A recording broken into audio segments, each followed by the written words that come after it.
Netcasts you love. From people you trust.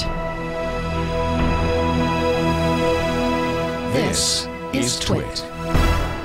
Bandwidth for FourCast is provided by Cachefly at CACHEFLY.com.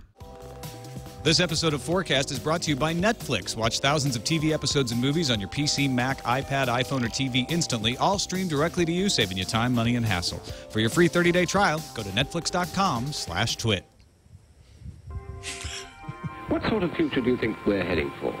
How will we live as we slip into the 21st century?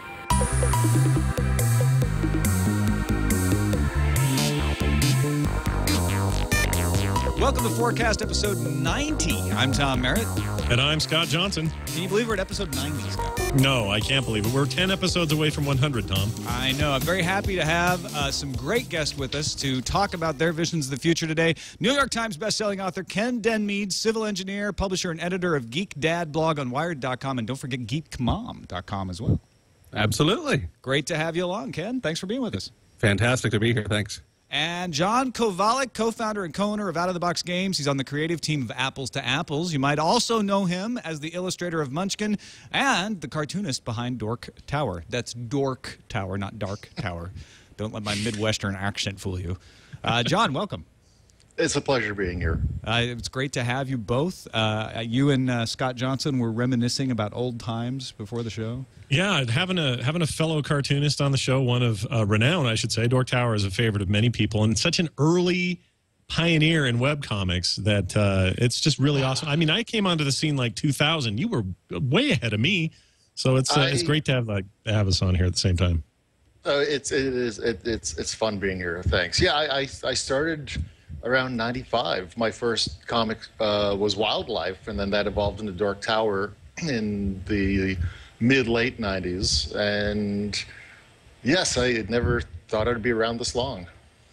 Well, that's fantastic, and thanks for both of you being here. It's like having these two geeky polarity things happening, Tom. I can't imagine what our first question is today, but whatever it is, I'm sure we're going to get great feedback from both sides. All right, let's start with a prediction from one of our listeners. Johan in Germany writes in and says, "Hi, Tom, Scott, and guests. In episode 88, Annika Jong envisions using a really advanced telescope to see in the past, almost as far back as the Big Bang. What if we add interstellar travel at speeds faster than light to that? It would be great for historic research. If we wanted to know what the Earth was like 2,000 years ago, we take the super telescope and fly it to a point 2,000 light years away at warp 10, passing the actual light from that date. Then we point it to the Earth, and we can see exactly what went on." Well, my Star Trek book says this is possible, but I don't know if it's a reality or not, if you could actually pull this off. I am no scientist in this regard, but it sure sounds cool to me. I love this idea. Yeah, I love the idea. It sounds scientifically impossible, though, doesn't it, Ken? Absolutely not. If science fiction has taught us anything, anything is possible. But I think the whole shipping it, 2,000 light years away to look back at us, that seems like almost too much work when we could take some sort of simply made, unmanned aerial vehicle, unmanned space vehicle probe, just slingshot it around the sun into the past. It takes pictures of everything and then slingshots back the other way to come back to us. Yeah, I watched Star Trek. That would work. Exactly. Well, that's exactly what I'm saying. If we're living in the world of Trek, then this is certainly possible. But as Ken says, and I agree with this, most, if not all, the major, well, not all, but many of the major innovations that were imagined in Star Trek have sort of come to pass. We're still missing teleportation. We're still missing like food replicators. But the big stuff, the stuff that seemed crazy at the time in the 60s and in the Next Generation period, have all kind of come to us, and we have them in our pockets now. And we're doing a lot of the things that they were doing on Star Trek. So sure, why not? Why not slingshot around and jump to the future? John, is there any danger to gathering this stuff? Well, I don't know. I mean, the big danger is being there at the spaceport when you come through customs, being there to greet yourself. That could just be embarrassing. See, you have a lot of explaining to do. It's like, yeah. What did you pick up on your trip? Me. Yeah. Well, I went to space, and all I brought myself was my own stupid T-shirt. Yeah, right. If we learned anything from Time Cop, it's that you cannot occupy the same space at the same time. And It'd be about if you 3 or 4 feet away. well, sure, but if you do accidentally touch yourself, like Ron Silver did in Time Cop, you will melt into gelatinous CGI purple goo. Just a warning to those out there who may be innovating in this space. Thank goodness for movies. TSA will probably take care of that soon enough. Right. So Actually, never high five yourself. they won't let you. They won't let you through the security line if you've melted into a gelatinous pile of goo, or at least more than 3 ounces. Right. Yeah, put yourself in a bag so you can go through. All right, send us your predictions, folks, and we'll read them out. Email them to FourCast Podcast, that's F-O-U-R, FourCastPodcast@gmail.com, or post them up on our blog, FourCastPodcast.com. Let's get into the short-term predicting. These are things you think will happen sooner rather than later. And Ken, we'll start with you to my left. What do you see in the short-term future? All right, so obviously at Geek Dad, we deal a lot with the family and technology. And everybody has a smartphone on them, a tablet on them, almost all the times. We are almost universally 100% connected every hour of the day. And when it comes to the family, you know, that can be very distracting. If everybody's, you know, you're sitting watching TV after dinner or something, everybody's on their own laptop, they're on their own tablet, and, you know, maybe everyone's connected with the outside world, but, you know, how's the family supposed to stay connected when they're distracted at all times? So I am predicting, because these devices exist, that somewhere in the next 5 to 10 years, someone is going to put out a device, and it will be a runaway hit. It will be a kill switch, some sort of interference device that everybody will have in the home. And when it's dinner time and it's time for everyone to sit down at the table, there's no, you know, turn off your devices, turn the TV off, whatever. It's just gonna be one little device. Maybe they make it look like, you know, a nice pot that sits in the middle of the table, or it's the Lazy Susan or something. You hit the button, boom, all electromagnetic frequencies are blocked in the house. No connectivity during the dinner time. The dinner EMP. Wow. Exactly. The DMP? Yeah, we have a rule at our house. I have a daughter who's 17, a daughter who's 14, and a son who's 11. And they, the girls, especially my oldest, has a really hard time putting her phone down when she wants to text at dinner. So we have this rule, no texting at dinner. But then the other night, I catch myself texting at dinner. In fact, I think I was texting Tom one night. And I'm just, you know, tacking away, not paying attention. And the girls have a fit because I'm breaking this rule because somehow I'm above the law or whatever. I kind of like the idea, even if I'm in midstream, you know, unless it's some medical emergency or something. I like the idea you could just flip a switch. John, what do you think of the idea of sort of this, giving parents the ability to just shut it down, forget about the rules, just turn it off? I love it as long as you keep it simple.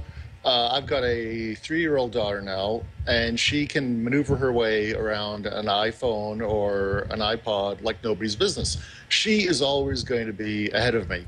So I just want this to be a very simple switch, because in 10 years' time, whatever I've got, you know, technology-wise, is going to be doing the equivalent of flashing 12.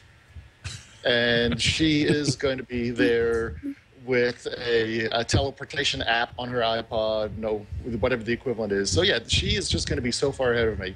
Just keep it simple for us parents. Just don't hit the button while she's in the middle of using the teleportation app, or we're back to Star Trek: The Motion Picture. Right, and all of a sudden you have 2 daughters. Yeah. They reflect. You got one in the buffer over there.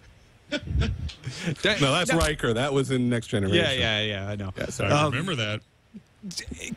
You know, what is it that makes it so annoying when people are reading or texting or doing something at the dinner table? Because you're totally right. I mean, this is a thing that families have dealt with, you know, since before devices, for, you know, whether it's the television or the books. Why?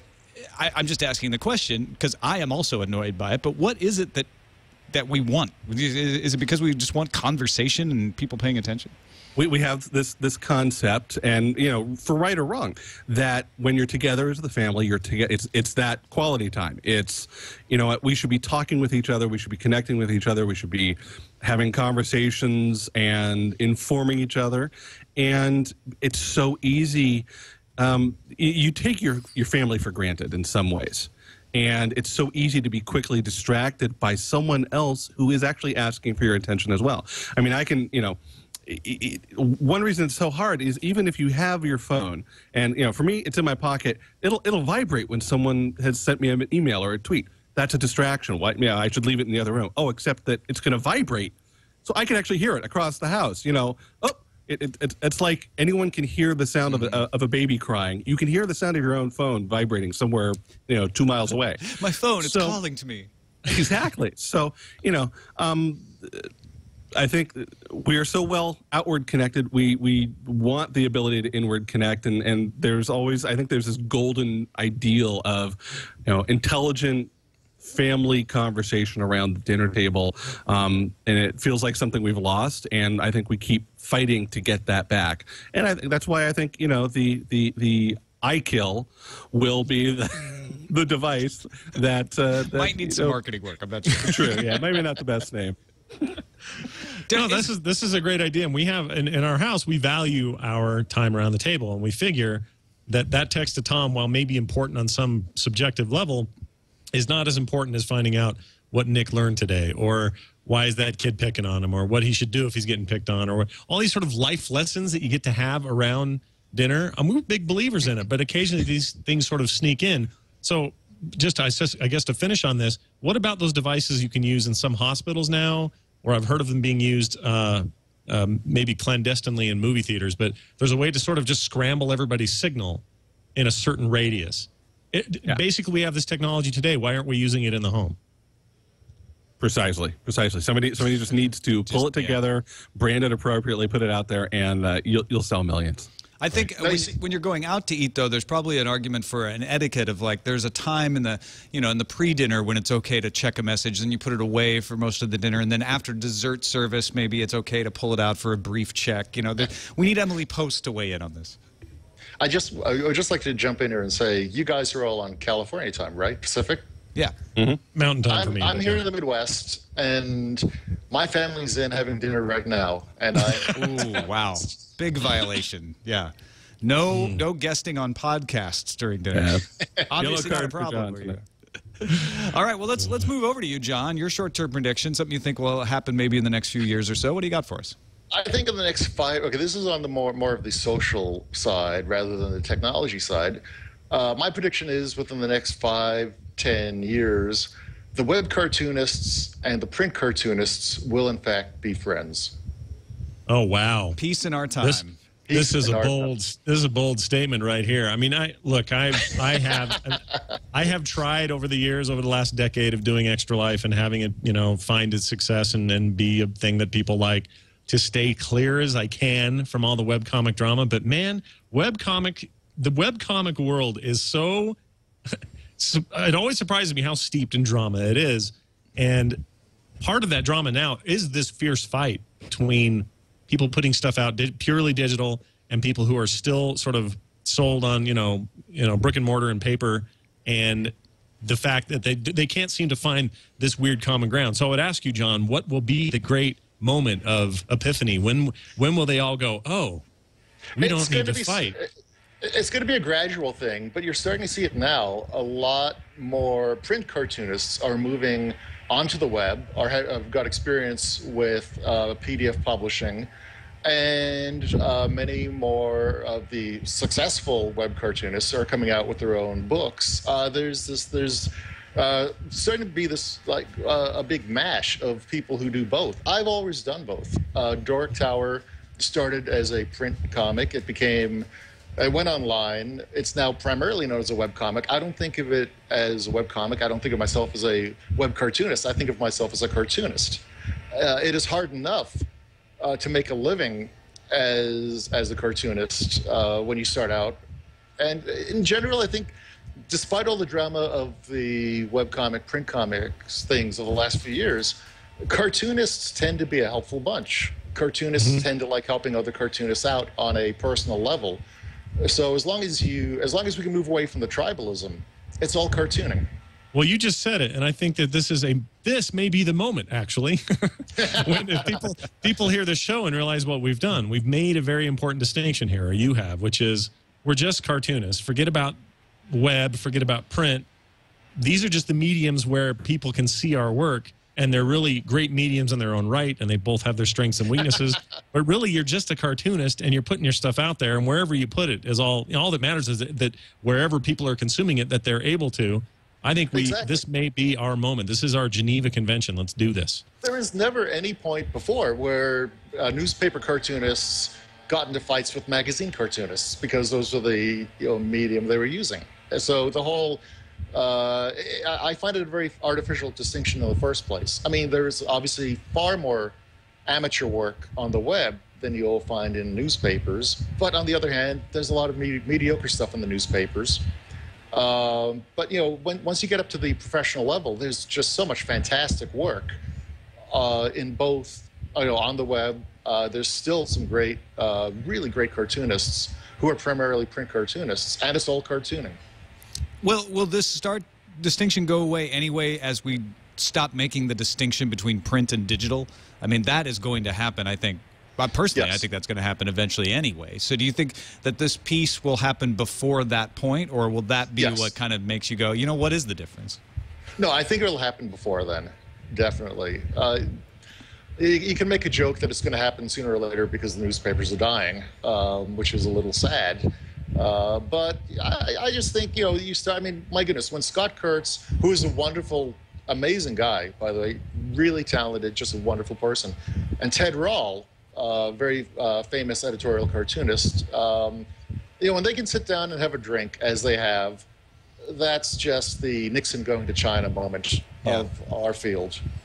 I'm not saying which one is Nixon. What do you think of the broader issue of print dying? I mean, I kind of feel like newspapers aren't dying, they're just morphing, but I'd like your opinion on that. I really think that there's a little bit of, I'm a big fan of Chris Anderson. He actually started the Geeked Out blog.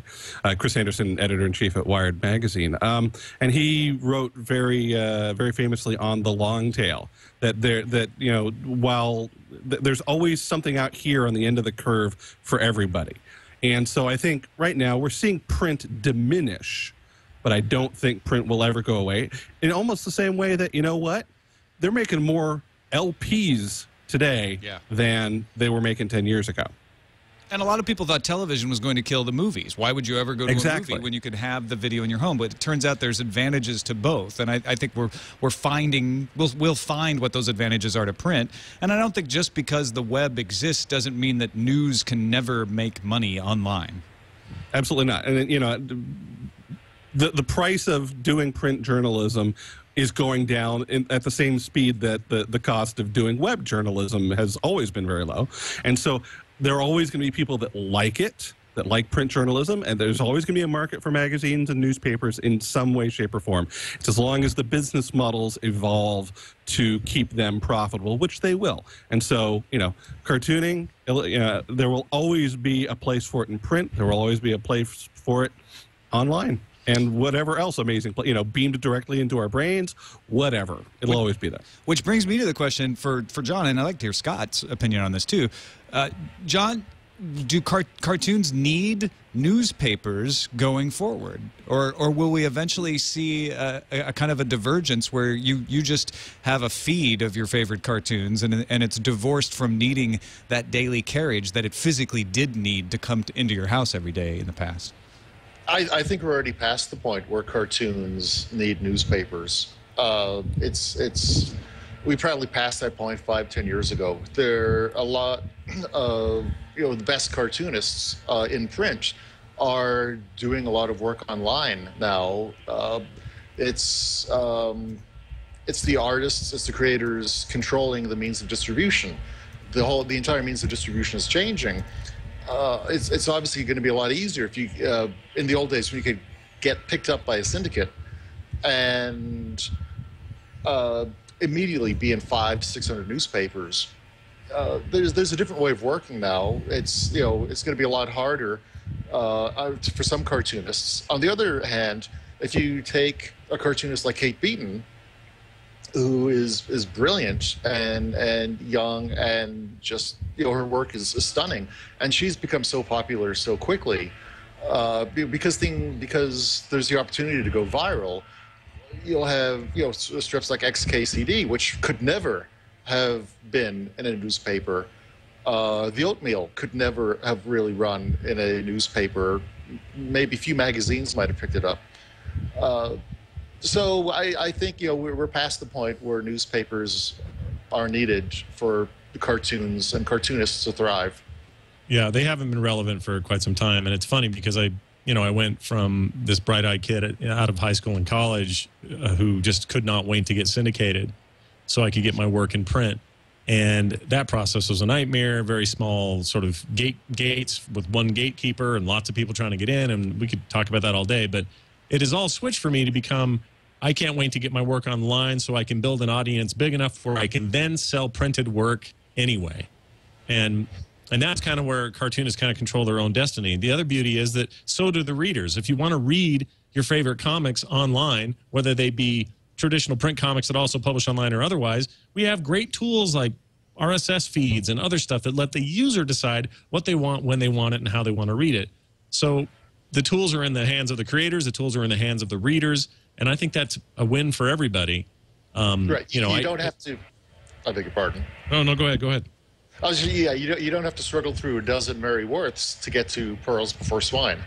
Right. And that's a perfect example. But it's also, as much as I mean, I love it when I get excited about a new collection going to print so I can sell it, because I know that there are going to be people who want that. I would want that, but I didn't have to get there through this narrow tunnel of millions of attempts to try to get into a syndication, get turned away at every turn, and then find out at the end of all of that you're going to lose all control of your own property. You're not going to be able to edit your own work. And if they decide to take it and do something else with it, you're not necessarily going to get paid on the level you would if you controlled it. All of that's changed now. We own the space. And the only people really complaining out there about this move are ones that are so tied into the other space that they can't reach out. They're not being allowed to, either by their papers or their syndicates or whatever. That is all going to change. But as far as papers mattering, that's been long time. I would say early 2000s, maybe still it mattered, but maybe even before that, the writing was on the wall. All right, let's take a quick break and thank our sponsor, who also, there's writing on the wall, which is that I have to thank our sponsor. Netflix.com/twit is a place where I predict you will get 30 days free unlimited streaming of movies and TV shows, because you'll go there and you'll sign up. And that's what happens. When you go to Netflix.com/twit, they give you 30 days free. And what you can find is amazing selection of movies and television shows, including the very movies that Scott Johnson talks about on his Film Sack podcast. Indeed. In fact, this week we're doing The Thing. John Carpenter's The Thing, and I can't wait. And it's on Netflix streaming right now. There you go. Check it out. And if you already have Netflix, but you know somebody who might take advantage of this, just give them the URL. That's the beauty of it. Nobody's going to know. Netflix.com/twit gives anybody a free 30-day trial. We thank them for their support of FourCast. Let's go to the long-term predictions. And John, we'll stick with you, something that you see a little farther down the road, maybe 100 years, maybe longer. Who knows? What do you got? Okay, 100 years. The computer games, electronic games, as we know, are going to change vastly, drastically. Probably nobody has any idea what we're going to be playing come a century from now. My prediction is traditional games, traditional board games, card games, will actually be more popular than ever in the United States. If the United States is even still here, wherever, they'll be extremely popular. In the free economic zone of North America, board games will be more popular. People will be playing the equivalents of Settlers of Catan, of Carcassonne. I don't think the actual experience of sitting down with a group of friends, moving pieces on a board or moving units on a table or laying down cards and watching their reaction as you skunk them, I don't think that's ever going to change. It's a very human activity, this gathering in a social group and laughing and enjoying each other's company. And I'm not sure, electronic games are going to be huge. They're marvelous now. You can't tear me away from Mario Kart or Halo, but I don't think they will ever kill off traditional gaming. I think traditional gaming is just going to get stronger as technology moves. It's interesting because we're already seeing this now. There's a resurgence in interest in board games and a lot of really interesting stuff, especially coming from Europe these days. And there are more and more conventions set up to support kind of an independent development of these games. And I think it's on the rise already, and I completely agree with this. And in fact, it's interesting that the only thing I get more excited about than a good board game or a good card game with friends is when I hear that that game is coming to Xbox Live Arcade or some other new way to play that awesome game I like. So that will even continue to bleed into real video games, and those will become great experiences in their own right. But absolutely, this is kind of. And do you agree? Do you think board games are here to stay? Ken, what do you think? I absolutely agree. In fact, I was at PAX Prime a couple of weekends ago. One of the most dynamic and enjoyable conventions that you can go to, the Penny Arcade Expo up in Seattle, and it's half video games and it's half board games and card games, and far be it from never the twain shall meet. They meet and they have a lot of fun together. I can almost imagine, though, that as with so many other things, eventually the differences will go away, and I could totally see within 100 years we will have holographic boards with little holographic cards or cards that can generate whatever you want to see on them, so that you will have one board game set, and it will, oh, I want to play Catan today. Boom, hit the button, zzz, Catan comes out, and you have Catan cards, and you have all of that stuff.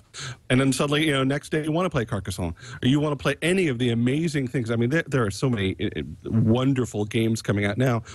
We were at PAX. Couple of the coolest things I saw were, the folks that do Settlers of Catan have their own special Catan table for playing the game. And there's the Geek Chic folks that have just some of the most beautiful gaming furniture that you can imagine. And I can see all of that getting integrated with, 3 or 4 generations down the road, Microsoft Surface or whatever. And you will have a game center in your home that can literally do anything, holographic, multimedia, all of it. And so it won't be a matter so much of just card games and video games. It'll just be games. Yeah, I was at Dragon Con in Atlanta last weekend. Much like PAX Prime, has this huge gaming area that takes up the entire floor of a hotel in the basement of the Marriott, and people playing tabletop games as far as the eye can see, very enthusiastic about it, enjoying the hell out of it. So I think you're right, John. I mean, that games are not, tabletop games, board games are not going anywhere. The question is, how popular can they get? Because of not only video games, but the numerous ways of entertaining ourselves that are now competing. I've always been of the idea that one of the reasons we see a decline in television ratings and people going to the movies, in people buying music, is because we have so many other ways to entertain ourselves. So it's sort of a, would it end up being a Pyrrhic victory where they end up, board games do become most popular, but they're actually less popular than they've ever been historically? I think they'll become more popular than they've ever been historically, especially in North America. If you go to a country like Germany, the greatest games convention in the world is in Essen. It's called Spiel. It's probably the trade floor is probably a good 5 to maybe 10 times that of Gen Con. Gaming as a social activity is very ingrained into German social free time. So I think we're just starting to see that here in the States. We're on the cusp of really appreciating the vast range of amazing games that are out there. And this isn't so much for things like PAX Prime, Gen Con, Dragon Con. This crowd has always known these games exist. This is more, you're starting to see Settlers of Catan and Carcassonne in places like Target and in some Walmarts. So I think there's a huge potential for growth here. And I just think it's the games we've had here in the U.S., for the most part, you'd get Monopoly for Christmas, or you'd get Happy Days, or more recently, various trivia games based on TV shows. These have not been great games. Now, around Christmas time, you'll start to see in the malls, in the stores, just a really nice selection of quality games, the kind of games you want to go back to again and again, the kind of games you want to be with friends, laughing about, and enjoying.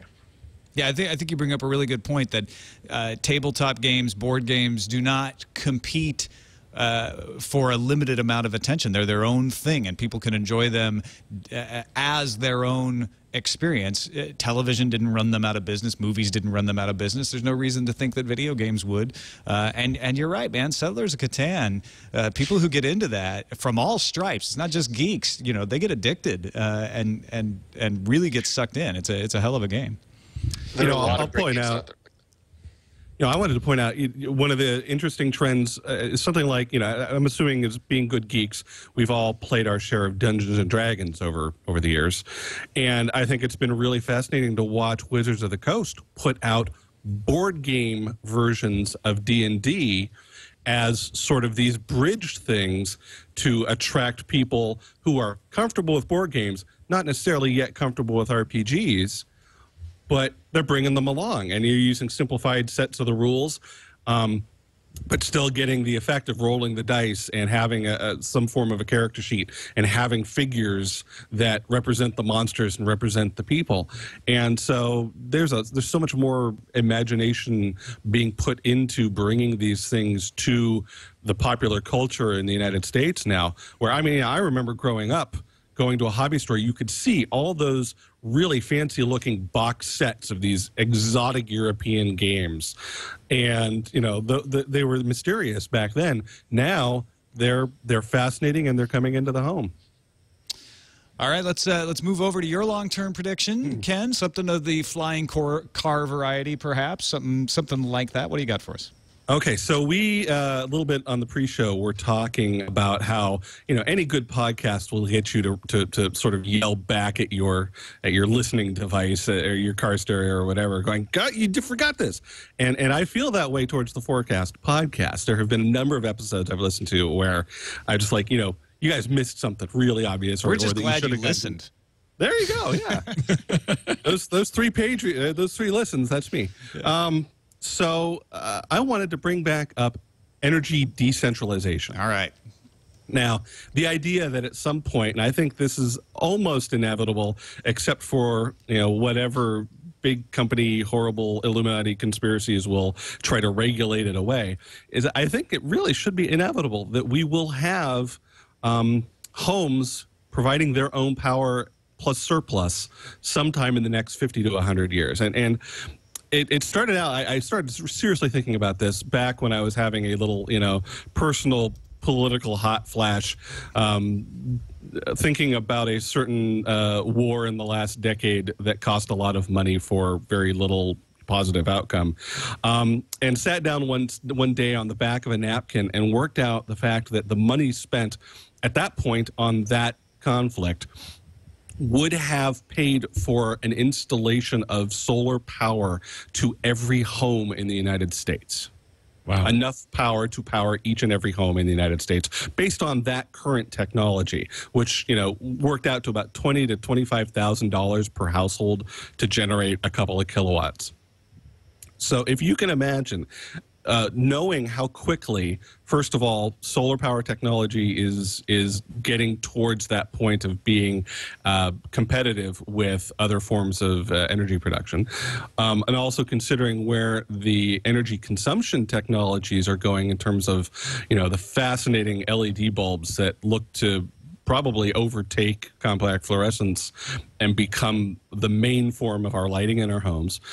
You can figure out then that we'll have electric cars, we will have electric heating, we will have all of it. If you had everything electrical, you had 2 to 3 kilowatt power generation in your house, and you had some sort of hybrid of batteries and the fancy capacitors that are sort of coming about, milling off in the near future right now.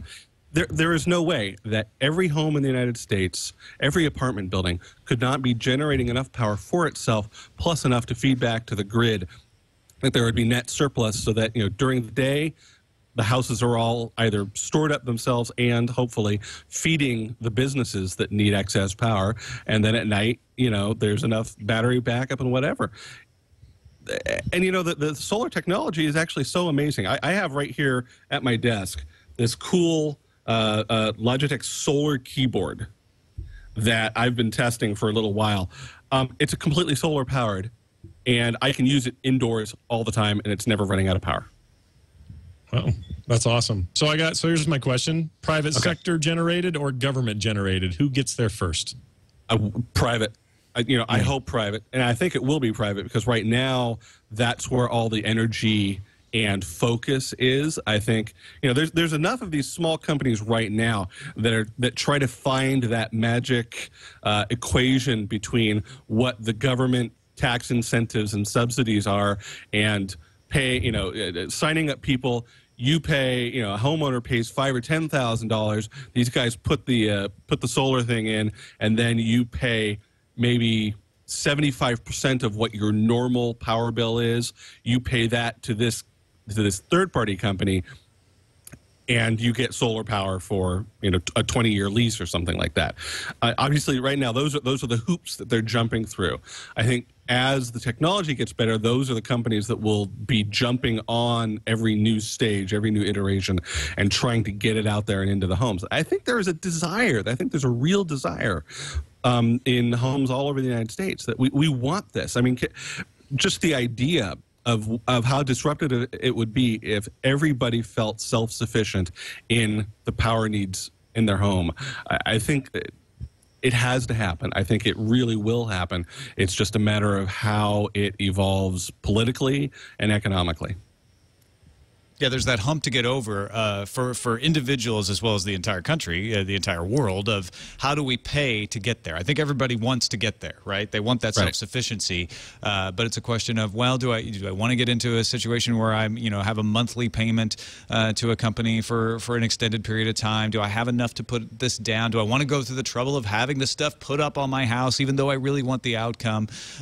Those are just a few of the things, and batteries and capacitor technology that you're talking about. But I think you're right. That everybody wants to get there. Yeah, so I think that 50-year timeline, something like that. Once A, it gets cheap enough, and B, it gets easy enough to install, it's a no-brainer. When it comes down to installing your whole home solar/wind hybrid power generation facility becomes as easy and painful as getting the cable installer to come out. Oh, geez, yeah. If we're willing to suffer that level of pain, that's I think that's our line to cross. Would this kind of situation work for you? Because solar, it's not a one-size-fits-all situation. Solar is not going to work for everybody. It's going to work for a lot of people, though. We have sun here in the Midwest sometimes. You got enough. We have enough. Maybe not in the winter though. You've got it filtered. Yeah, when we need it the most. No, it's. I mean, to me, it's just heartening hearing Ken talk about this. To me, the change seems so gradual. You want this all to arrive so quickly. It just. You hate seeing anything go out of business, but when the Hummers packed up shop and you started seeing smart cars, not a lot of smart cars, but some smart cars here and there around Madison, that was just a great moment for me. I'm just hoping for anything at this point. Can you hang on for 50 years? I'm not sure if I can, but that's up to my daughter at that point, I think. Yeah. No, as a long-term prediction, Ken, I think you're absolutely right. I think I'm not sure exactly what form it'll take, whether it'll be solar, wind, combo, something totally new, hybridization, and who knows. But yeah, I think we will get there. All right, let's get crazy now. One really far out there forecast, your crazy-ass prediction, Ken. We'll start with you. All right. In 1,000 years, in some mysterious, crazy, I'm thinking Ferengified future, if everybody groks, there will no longer be future. Got it. Exactly. Right. There will be no nationalities anymore. Well, we so will it wouldn't be each very Ferengified then. Well, I guess that's a species. Well, no, here, hold on, hear me out. Okay. So there will be no nations. There will be only corporations. We will have no nationality. We will be our own corporations. Oh, you went all Neil Stephenson on me. Exactly. And so everyone is a corporation. We all have stock. We will all offer stock in ourselves. So instead of going to work for another big conglomerate and earning your paycheck every month or whatever, you will tender a stock offering. And whichever corporation will buy a large enough set of shares at a high enough price to basically own a portion of you for a period of time wins, and that is what your salary is. Putting the I in IPO. Exactly, exactly. And so, basically that means wealth will no longer be calculated by how much money you have, but by your share price. And by your net, And so how much does that stuff fluctuate? Like, does it change all the time? Are we going to deal with like... We will all exist on a global or galactic stock market, and our value from day to day can be based on what did you clip someone driving to work today? Well, did they scan your thing and post something nasty on Super Twitter, and then all of a sudden your share price just went down 3% because people think you're a jerk, and so, wow. And so and if you're having a real good couple of years, well, maybe it's time to tender a second set of shares so that you can afford that retirement home. Wow. And you went to the doctor, you got high cholesterol. Oh, today on dude with high cholesterol. Exactly. Wow. All right. John, I like it. This is a cool. Offer your insurance company a few extra to keep you on. Yeah. This is a pretty cool idea for a future, but also a book and movie. So hopefully somebody will get on this if we haven't already. John, what do you think about a future where your value is tied directly to how you are being valued by others? In many ways, my career is already there. You are living in the future, sir. I am ahead of my time, apparently. All right, let's turn to you for your crazy ass prediction. Time frame doesn't matter. Just take the leap. What do you got for us? Okay, in either 602 years or like 2 years, Beatniks will be the predominant social clique. Oh man, I thought this was going to happen in the 90s, so I'm still hopeful. We've got here's how I know this to be true. I call this the circle of scorn. We have currently hipsters are the main group receiving worldwide social scorn. Hipsters replaced yuppies. Mm-hmm. Yuppies replaced preppies. Preppies replaced hippies. Mm-hmm. Hippies replaced yippies. Yippies replaced beatniks, and beatniks replaced hipsters. Oh, we're back. It's Is a that cycle. right? Did beatniks replace hipsters? I hadn't realized that.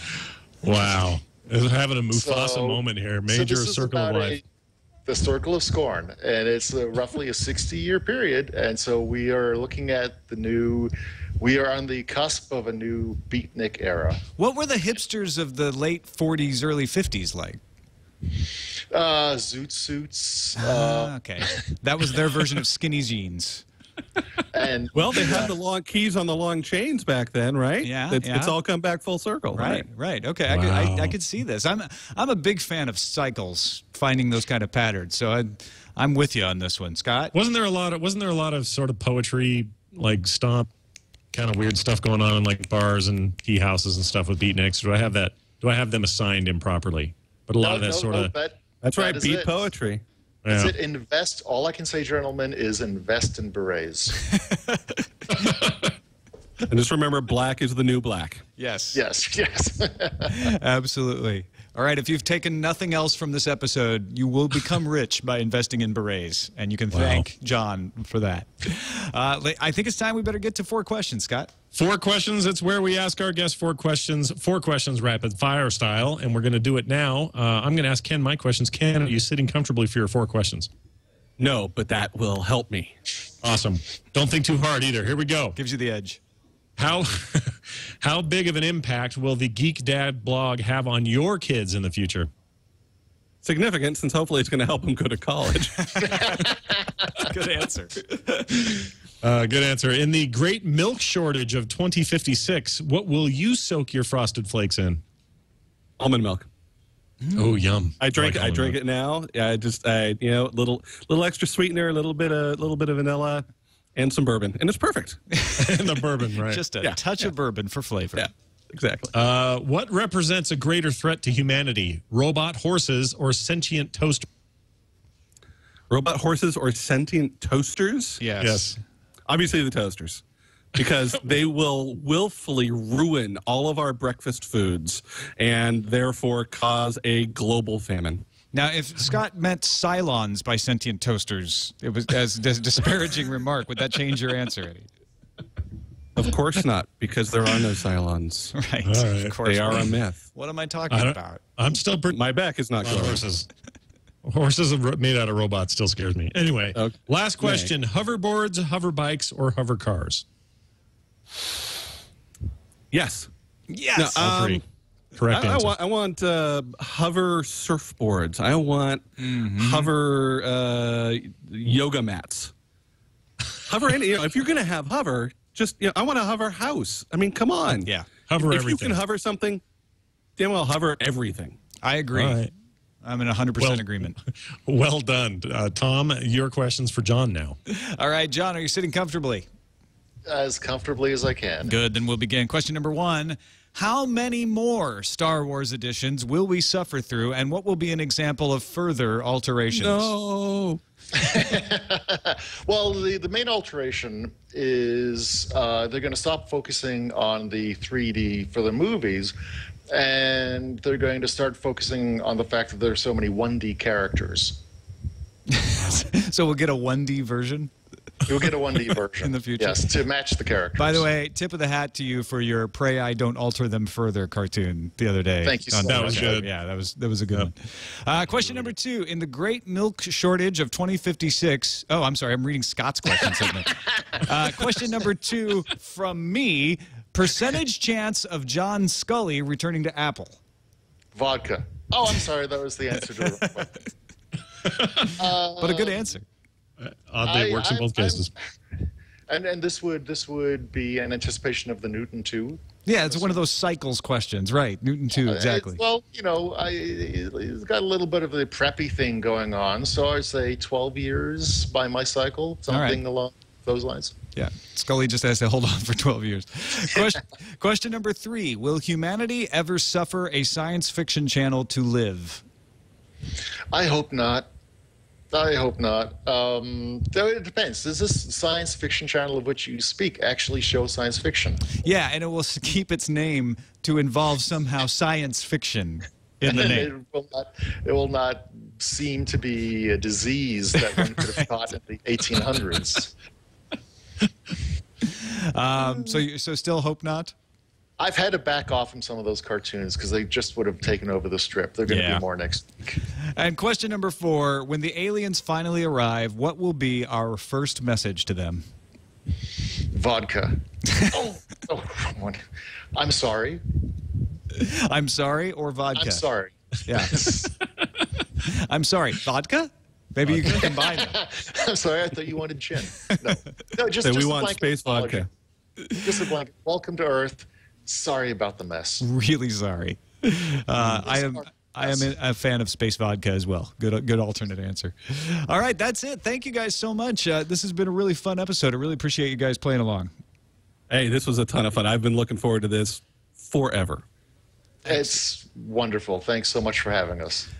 Ken, you are, of course, a New York Times bestselling author and civil engineer, publisher, and editor of the Geek Dad blog. Let folks know where they can find the Geek Dad blog and all the other things you do online.